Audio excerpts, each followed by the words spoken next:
You're tuned into RBLR, the home of Tampa Bay's Reveler Sports. Point Watson gets it. He toe drag, shoots, scores! Oh, unbelievable! Right at point, wins the game in overtime. An incredible move. 4 seconds left. In front, happy moment. The Tampa Bay Lightning have won the first Stanley Cup.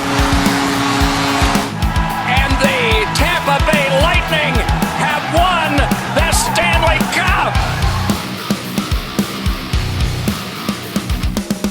Welcome in to RBLR Lightning here on RBLR Sports.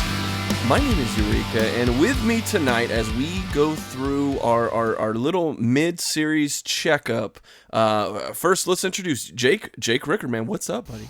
Nothing much, I'm doing well. I'm feeling good right now, up 3-1. I can't wait to finish off this series. It's playoff season, baby. Cannot be happier right now. Yeah, Chris, man, also with us. Chris, how are you feeling as we are one step away from dispatching the Panthers? Yeah, I'm super excited, man. Obviously, the sweep would have been good, but we're only one game away from still taking them out. So I'm ready to watch the game tomorrow and get all super excited and hyped up again. Yeah, that'll be my first question to you guys. Is like, Chris, man, what is the a little more in-depth mood in the room after we're 4 games have been played? It's a 3-1 Lightning lead, and even the one game could have been won at some point. Kind of derailed there with game 3, but tell me, man, what are you feeling? How are you feeling about the Bolts, man? 4 games into the series. I'm feeling pretty good, minus some scary injuries here and there in this last game. Overall, I think we're playing pretty good. Obviously, we're scoring a lot more goals, so that's a good sign. I think the defense is still a little leaky here and there. Got to get those holes fixed up in our own end and the neutral zone and fix those issues. But other than that, I think we're playing to our style, and I think Florida's bringing the heat, man. Florida's definitely coming after us, and we're retaliating and playing well against that style they're bringing against us. And I think the mood in the locker room is probably pretty good. The team was definitely excited after the win yesterday. Definitely put a hurting on them, scoring 6 goals. So I think overall, the mood should be good. I'm feeling really good. I'm excited. Looking forward to the game tomorrow, and I think we got a real good shot at closing it out tomorrow. Jake, Chris brings up a good point. How are you feeling about? There's been an offensive explosion in a few of these games, but that defense has been a little shaky. How are you feeling overall about the team defense, the offense that's kind of making up for that, and even Vasi in the net? How are you feeling right now? Oh, I'm feeling great. When we came into this, when we did our preview, I was expecting this to easily go 6-7 games. It still could very well, but if you would have told me it would have been up 3-1 through 4 games, I would have been extremely pleased with that. So they're playing really well. They've had a couple issues, yes, but overall they've learned how to bounce back and make adjustments, which is what this team is so good at doing. Everybody's playing really well, and things are looking up for the Lightning right now. I really like where they're at. All right, look, digging a little deeper. Let's start with Game 3. It's a little sore still, but it was a 6-5 overtime loss for the Lightning. That's a lot. 11 goals in the playoffs, man. That's a lot. First home game back at the Ice Palace or Amalie Arena. Panthers, though, playing like they had nothing to lose. They're down 2. They have everything to gain. They switched even back to Bobrovsky and net. You have a crazy performance with a record for the Lightning, 5 goals scored in the second. So, Jake, my first question would be, like, as we dig in, like, how did they end up losing this game? Oh, well, they played one bad period is what they did. Well, really the first period wasn't great either. The second period was obviously the ideal period, and the third period wasn't great either. But really, they took that lead after the second period, and then they played super defensive, which is, not something you want to do at all in the playoffs. And it's also not the Lightning style whatsoever. They're known for their offensive talent. And you even had a new goaltender come in for the Panthers, and you want to put some pressure on them because they're, don't know how ready that goalie is to go, and they didn't do that. They sat back, played defensive, and they got beat for it. Credit to Florida, who played really well in that third period and took advantage of it. So that was the major issue. But it's funny, I've heard Greg Linnelli say a couple of times in all the shows that he's been on, say that the Lightning were one bad period away from completing a sweep potentially, because we did end up winning the game 4, which we'll get into. But they played defensive, which is not their game. And I think they realized that, though, which was the good thing at the end of the day in this game. But they played way too defensive, and it came back to bite them. Chris, what did you see looking through everything in Game 3 that you kind of to see how they just have that big explosion, but they're not able to get it done in the end? Yeah, just kind of like what Jake said, man. It was just that period where we just kind of sat back in the third period and we're just, just playing safe and dumping out, and that's not really our style. I mean, you can only do that for so long until the team's eventually going to have a good opportunity or a high percentage chance of scoring. And when you're not, your foot needs to stay on the gas in a playoff game. So I think we got a little too comfortable. Could have also been Cooper maybe worrying about, obviously, the way Florida had been playing and headhunting us. Maybe he was trying to just keep our guys as safe as possible at that point and hope for the best. We kind of had that game in hand where we could lose and still be up and not have to worry about being tied yet. So he could have been going with that strategy maybe, but it's not a style I would agree with. I say foot on the gas all day, especially in the playoffs, especially if we could obviously go for the sweep and then close them out quick. Obviously you'd like to do that, but overall, I think it's just the defensive lapse for sure that just ultimately led to us losing in overtime. And it's unfortunate because on that overtime goal, it looked like Hedman just got beaten. Usually Hedman doesn't get beat like that, but we've seen that a lot lately from him, and I think it's because he's definitely not 100%. So it was definitely unfortunate, but we bounced back yesterday and got the win. Well, and Jake, I'll ask you about Jonathan Huberdeau for Florida. 3 assists in this particular game. He's kind of been all over as a scorer. I don't think we expected him to be the big enforcer, right? That's not his game, but he's been kind of making little gestures at the crowd and kind of hyping himself up in this game in particular. What are you feeling about Huberdeau?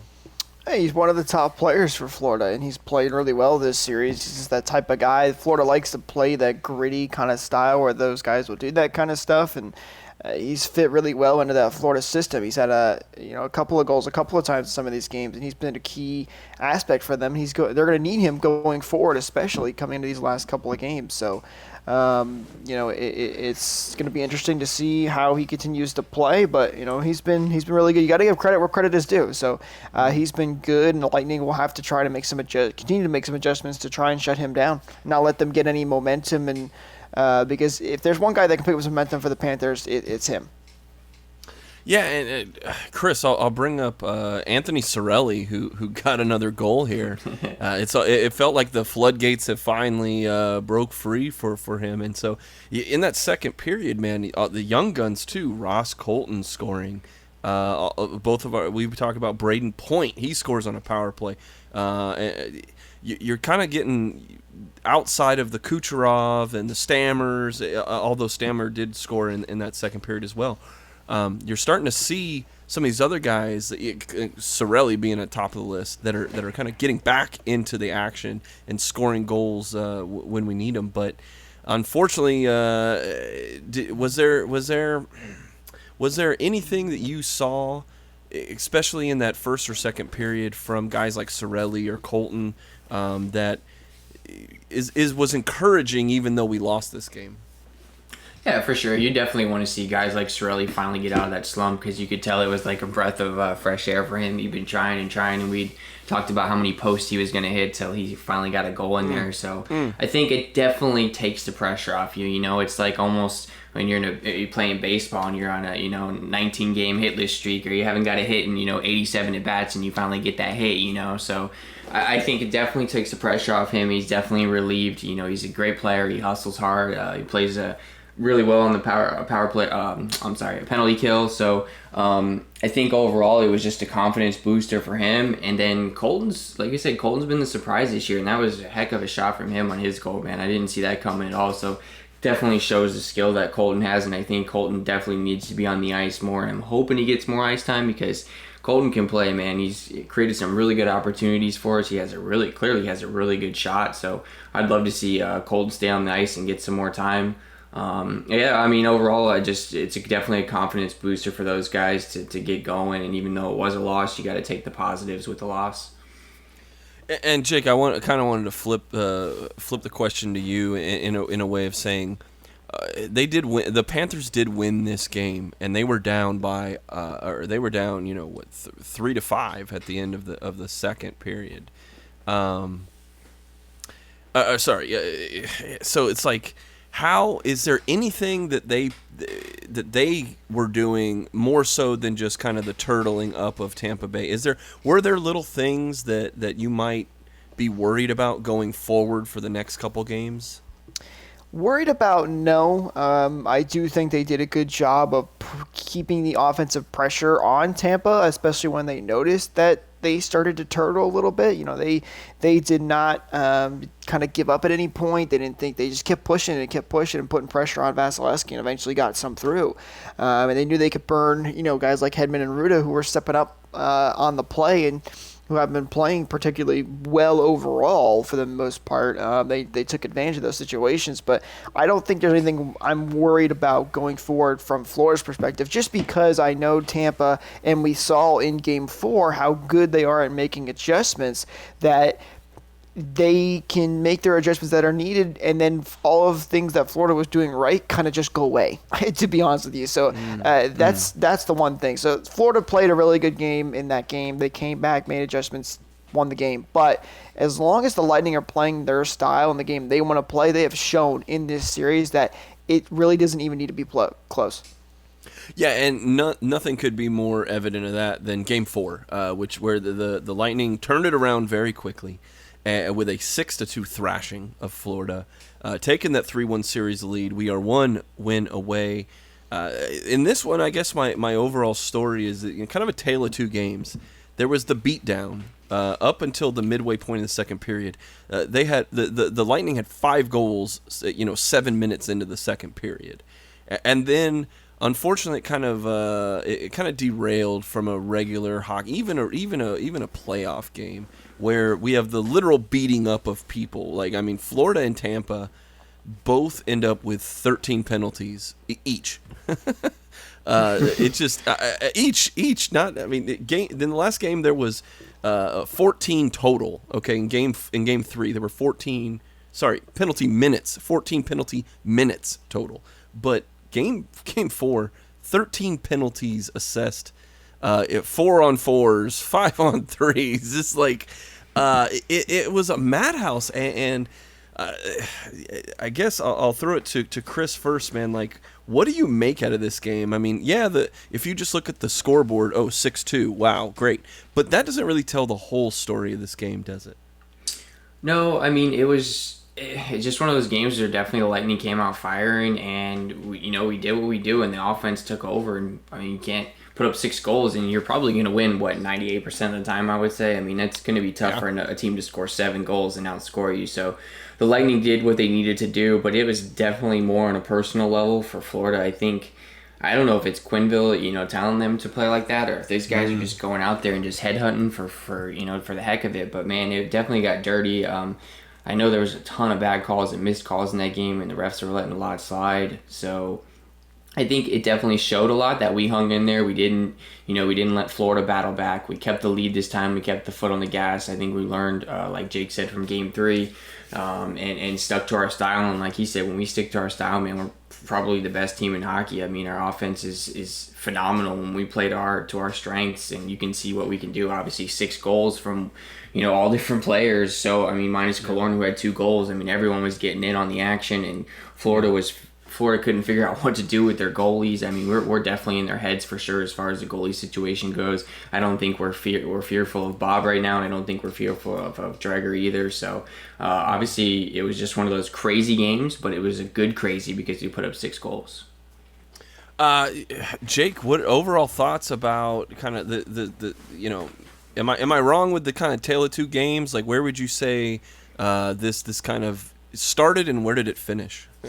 Well, it started as an offensive showcase for the Tampa Bay Lightning, just like Chris mentioned, and then it ended kind of basically like a war. Is essentially what it was. I think ever since that second period, the Panthers just kind of realized they were going to lose this game. They were going to go down 3-1, so they were thinking, how can we send a message and try and get in their heads and get set for Game 4? That's what this turned into. The Lightning played, almost a near-perfect game, really, honestly. They took way too many penalties. That was a major issue in this game that I had. You just can't take that many penalties. Now, even though the officiating was quite terrible, but you can't take that many penalties at the end of the day. So that was a major issue. But for the most part, they played a great game. Vasilevsky played a fantastic game, bouncing back. He's the guy that does not like to lose twice in a row. I think he's still undefeated in the playoffs after losing one game. So he was stellar again. It's just all around great hockey. But the biggest issue for the Lightning is that, and this is somewhat to the officiating, is that things just got out of hand. They got physical. We saw Sergachev get knocked to the boards. We saw Kucherov take a slash to the back of the knee, which, I saw some people saying that could have been a little bit of a flop even. It didn't look like it was that bad. Trust me, no pads with a hockey stick to the back of the knee, that hurts. That does not feel good. You do not want to experience that whatsoever. So, for the Lightning right now, they just got to hope that these injuries aren't too serious. Yeah, Vasilevsky, that's a good point. As much as it was an offensive explosion, Vasilevsky, 39 saves on 41 shots coming from Florida. It was desperation. Florida was in desperation mode, and including going down by 2 goals in the first period, and only to get 2 more right in the first couple minutes or a few minutes of the second period. At that point, you're just firing whatever you can, and even the only offense, I say only, but the 2 goals were on power plays. And so, Chris, I'd ask you about the Big Cat, man. When there's 41 shots coming at you, and guys are taking penalties, and you're so many weird opportunities. What did you see out of the Big Cat in this game that stood out? Just Vasi being locked in, man. And when he's locked in, man, it's game over for the other team, because he ain't gonna give up those 3-4 goal games like he does 2 games earlier in the series, giving up 4 or 5 goals a game. That's really rare for him to do. I think, like Jake said, I don't think he's lost back-to-back games in the playoffs. So he definitely gets focused, gets locked in, and obviously Florida had 41 shots, so they were definitely playing desperate, because we only had 26, but we had 6 goals. So obviously Florida was firing away more. You're down. When you're down 4, you're going to be shooting away more. You're going to have some good luck and some good puck luck, and hope something goes your way. So I think Vasi was just definitely in the zone. He was more focused. Obviously 95% save percentage. That's great for a playoff game. So it just Vasi being Vasi, man, being locked in, being in the zone, and getting some help from the defense. And I would say too, Alex Killorn, another guy, 2 goals, 2 assists, two of those in the second period, and here's another guy, getting that offense from the defense, or on the left wing for Killorn. You've seen a little bit out of him, but this was a good little showcase for Killorn. Jake, what have you seen out of Alex?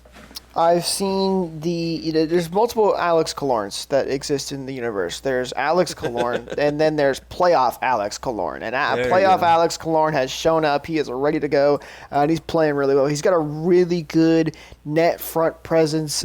He's so good at getting in front of the net, and especially now, here's the other thing too. If you look at a lot of these guys' stats, they've all jumped up big time in the playoffs. And it's because of Nikita Kucherov and Steven Stamkos as well, both coming back on that power play especially as well. They make such an impact to the guys around them that they just they're such a big presence that the other team has to try and pay attention to them. And guys like Alex Killorn can slip through the cracks and find the back of the net very easily.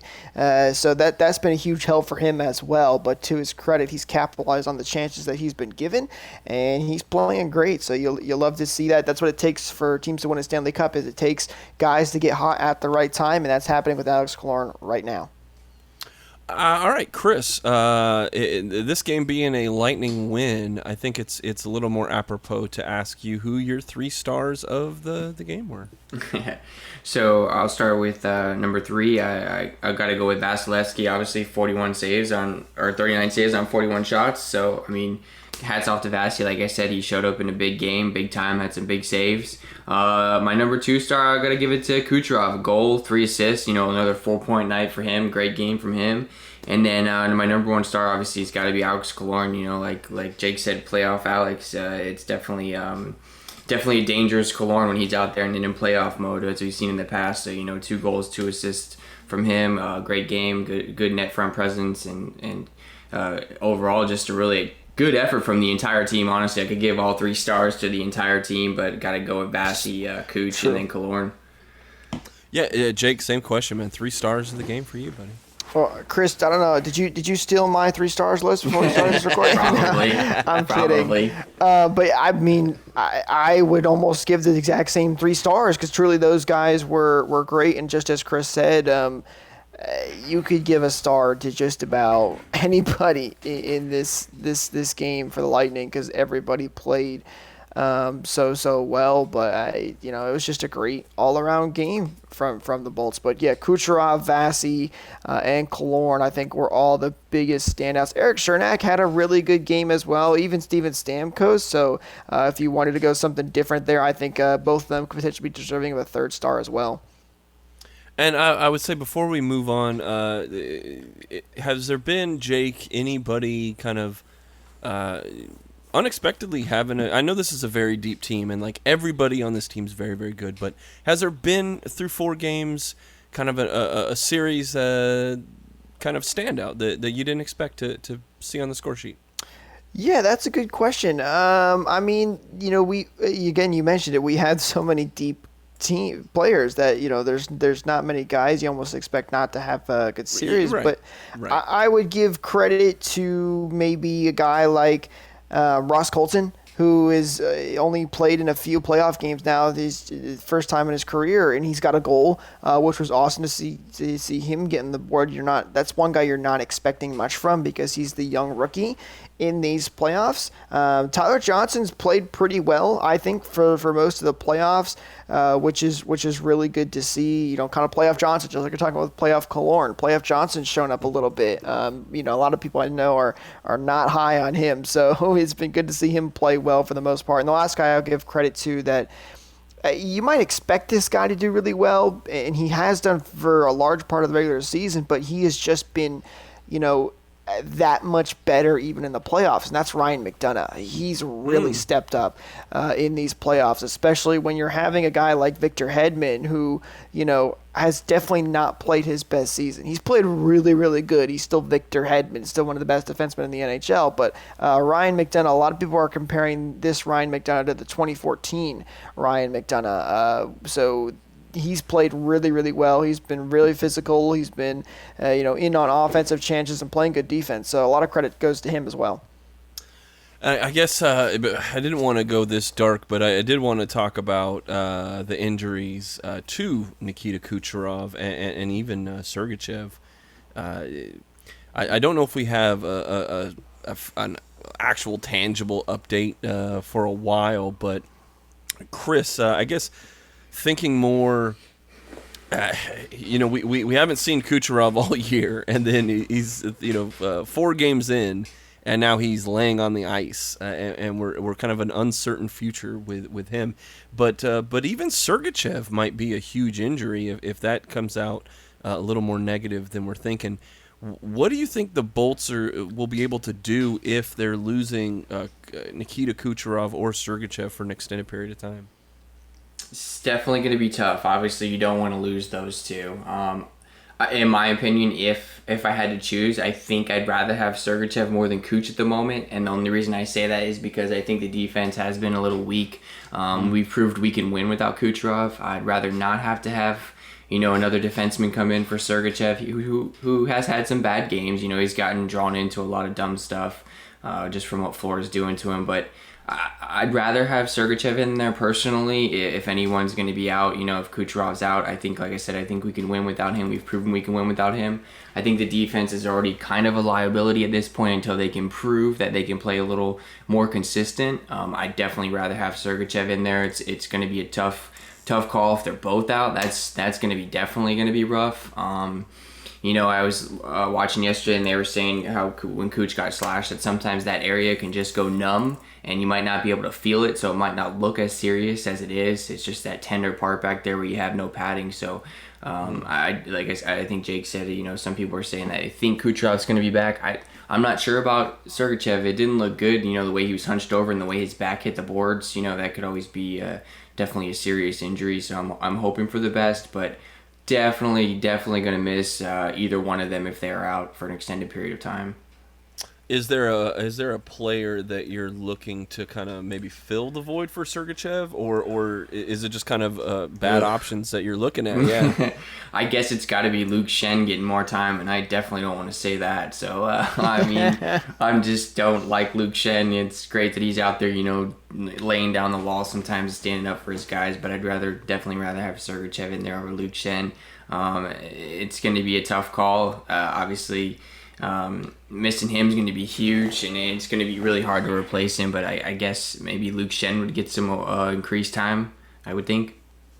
Yeah, Jake, do we actually have an update on Kucherov or Sergachev as we record here on Sunday night? Yeah, unfortunately, no, just because Lightning did not practice today as of this recording, so they're not going to hear anything until basically morning skate, seeing who's out there on the ice and how they're looking, which is unfortunate for us and the fans not knowing, but we will have to wait until tomorrow to find out. But Chris, I know you're not big on Luke Shen, man, but hey, I think he could be a value. I mean, heck, every time he's played so far in the lineup, the Lightning have played pretty well for the most part, and he is going to be useful, especially if things do get physical. You're going to need a guy like that. So the good news for the Lightning is they do have. I mean, they're not obviously you don't want to lose Kucherov, you don't want to lose Sergachev, you just don't want to lose those kind of players. But I think Shen can definitely step in, and also Matthew Joseph can step in for Nikita Kucherov. Not near the player Nikita Kucherov is, but at least they have a forward that we know can play well and can step in. Yeah, let's bring up something, Jake. You had said, and I'll bring it to you here about referee performance. I know we're you and I and Chris, all of us, we're not in trouble of getting fined for talking about referee performance. But do you think they actually have this series under control? So I am the type of person that tries to give the referees a lot of leeway. I understand it's one of the hardest jobs out there. It's it's not easy because almost no matter what you do, you're gonna get booed from one side and hear a lot of crap. It's a tough job, but this has just been horrendous. It's been absolutely terrible. We saw in game one, the referees tried to go with, okay, we're just going to give everybody matching minors and play a ton of 4-on-4 hockey. And it was still very physical as we saw. There were still tons of fights. So then the second game, they decided, okay, we're going to try and change that up a little bit. And I think the second game wasn't bad. There wasn't a ton of physicality. It definitely dropped a little bit when they tried to change and started giving penalties to people just by themselves, giving other team power plays. But then game three, kind of lost it, back at it again there. But then game four, it was terrible. I mean, going back and forth, they were giving penalties to the Lightning, which it seemed like because they were ahead almost, it felt like. And, I think it was Cernak who got a penalty for basically hugging a guy. He was just holding on to him a little bit, and they gave him a penalty. I don't understand that. And then you got guys making runs at players like the Anthony Duclair situation where he clearly just skates away from the play. Then he gives a quick little slash. And that's something that's typically not called a penalty either. I mean, that happens a lot in hockey where you'll see guys just kind of slashing at people. But just something. But what really killed me for the referees, and what I think is a major issue, it's not even how they're containing these two rival teams, because let's be honest, almost any referee is going to have a hard time trying to do that because these two teams don't like each other. But it was when Kucherov was on a breakaway and got pushed into the net and was called for goaltender interference. I mean, I seriously, Chris, I don't know about you, and I'll let you take it from here, but have you seen a worse call than that? Yeah, that was pretty bad. He definitely got pushed in, and I don't know how you call goalie interference on that. That was a really bad call, and I'm kind of hoping the NHL steps in and says something to these refs or does something, because that was horrible officiating. You can't let guys get injured like that, and like Jake said, I mean, the slashes do happen like that, but it was way behind the play. It was definitely intentional to hurt Kucherov, and I'm surprised there wasn't a hearing on it. I don't think Duclair's going to get suspended. I didn't see anything on it, so I guess NHL's letting that one ride. And I do get it to a degree to let the guys play, and you don't want penalties to be the outcome of the game. But man, you got to draw the line somewhere. You got a referee, and then you got to draw the line. It's okay to let them play, but man, yeah, that was definitely, you don't want to see guys going down left and right like that, especially for cheap shots. I mean, it's a 6-2 game at that point. The game's over. Just kind of play it out, and Florida can at least try to score a little bit. There's no reason for the cheap shots. So definitely hoping that the NHL steps in and at least does something for the refs. All right, and the last thing I'll ask you guys, I guess, Jake, we'll start with you, man. The Bolts weren't able to get the sweep, but they're up 3-1, and that's pretty comfortable considering that you've brought this up a couple times here. Tampa Bay as a team hasn't lost consecutive playoff games since the Columbus sweep a couple years ago. Now Florida would have to win 3 in a row to win this series. They'd even have to win 2 in a row, which hasn't been done, to even get that to a game-deciding Game 7. So, Jake, my question is there a realistic shot for Florida to grab even another win before this series is over? Realistic?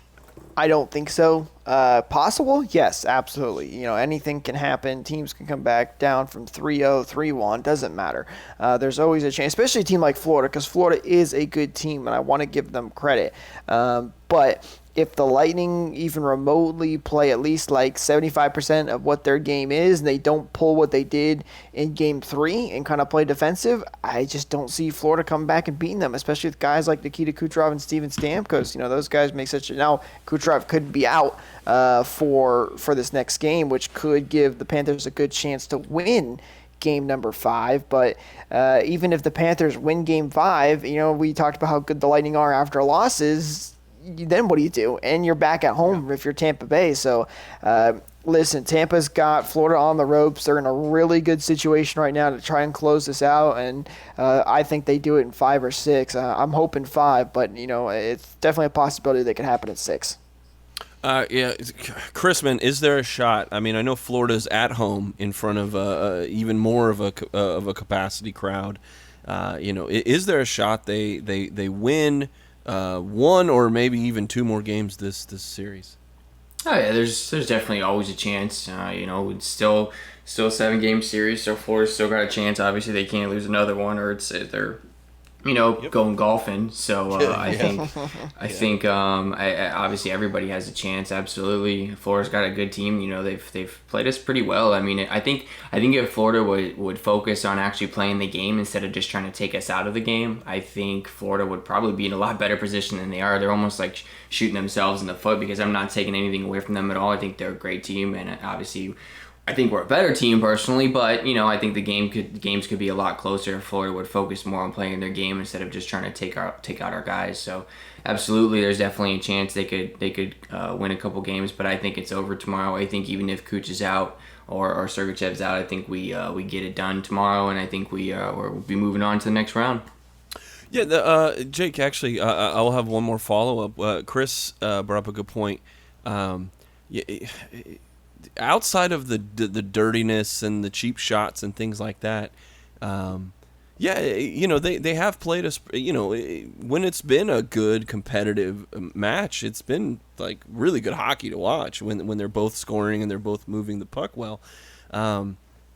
Yeah, I keep wanting to say this. What do you think the Panthers look like coming out on Monday? Like, do you think they're just gonna shed the tough guy act and they're just gonna try to fly around and pepper 60 more shots on goal, or do you think it's gonna be a replay and they're just gonna try to muddy it up and hope that Tampa Bay screws it up and gives them more power play opportunities? It's a great question, and I would say that I think they play a little bit harder, a little bit quicker, and kind of shed some of that tough guy because they know their season's on the line, and they don't want to go home. Now, Craig Linnelli was talking about this too, bringing up him again. If it gets out of hand where there's a blowout, maybe either way, he was saying more in the Panthers' favor, then we could see more retaliation start. So that's a possibility if either team kind of realizes this game could be over, and the Lightning from their perspective says, all right, we want to retaliate for what happened last game, or the Panthers are like, well, we're out of it anyway, so let's just try and knock them out in the next round, or hurt them for the next round. So that's a possibility, but I would expect this to be a pretty closely, tightly contested game. I think you're still going to get your all those scrums and pushing and shoving after the whistle kind of thing, but I don't expect there to be any huge line brawls or big fights right off the bat or anything like that, because I think the Panthers know their season's on the line, and the Lightning would love to put this team away so they don't have to worry about that for the future. Yeah, you're bringing up a good point where it's like, I think the closer that this game is, the cleaner this game will be. You had said if it gets out of hand one way or the other, either team might just be like, all right, let's throw it. Let's just do this. Let's just get a bunch of penalty minutes and get out of here with a message sent, whether that's from the Tampa or Florida. But Chris, I guess I'll give it to you, man. Any final thoughts before we wrap up our kind of every couple games we've been doing this little check-in? Any final thoughts as the Lightning are up 3-1 with a game on the horizon? I think it's over tomorrow. I'm pretty confident in the way the team's playing. We're out there scoring goals, doing what we do. I think the offense is clicking right now. I said the defense needs to clean it up a little bit, but we know what we're capable of on the defensive side. So I think they'll get it going. I think we're confident going into the game tomorrow. I think we win. I'm going to go 4-1. I think Florida might get 2 goals if we're lucky, but I think Vass is going to be focused. He knows what needs to be done. But Florida will be playing desperate, so I'm sure he will be facing a lot of shots from all different angles and directions, so the defense needs to be ready. And like I said, I think we win 4-1 tomorrow, and I think we'll be moving on to the next round. All right, Jake, final thoughts for you, boss. Super excited for game number 5. Cannot wait. Let's, as Chris said, let's end this one and get ready for the next round so we can rest up and get set to go for round number 2. It's been a lot of fun hockey despite all the craziness. I think it has been a very, very fun series, and it's been a lot of fun to watch. So, let's finish this thing up. All right, guys. Another good preview, a recap of what's been happening, a preview of what we think for tomorrow. If you could do one more thing as a listener, give us that little like. If you're on Twitter, Instagram, Facebook, it has been blowing up recently. It's been awesome, guys. Be the next person to follow us. We are at RBLR Sports on all forms of social media. We're also on a number of podcast platforms. We're on iHeartRadio. We're on Spotify. We're on Apple Podcasts, Google Podcasts. Wherever you're hearing this, hit that little follow button. Hit that little subscribe button. Be the first people who get this before all the text blasts and the email marketing and all that stuff. You would have already gotten an alert that your podcast has been uploaded and is ready for you on your morning commute, on your lunch break, however you're listening to us. So for all of us here at RBLR, for Jake, for Chris, again, my name is Eureka. We are very, very happy to have you with us. And we're excited, man. One more win. And we get to send those rats and their fans and all this stuff. We get to get that out of the playoffs, boys. So for all of us here at RBL Sports, we say thank you and go Bulls. Thank you for tuning into this presentation by RBLR Sports. On your way out of the stadium, please remember to like and subscribe.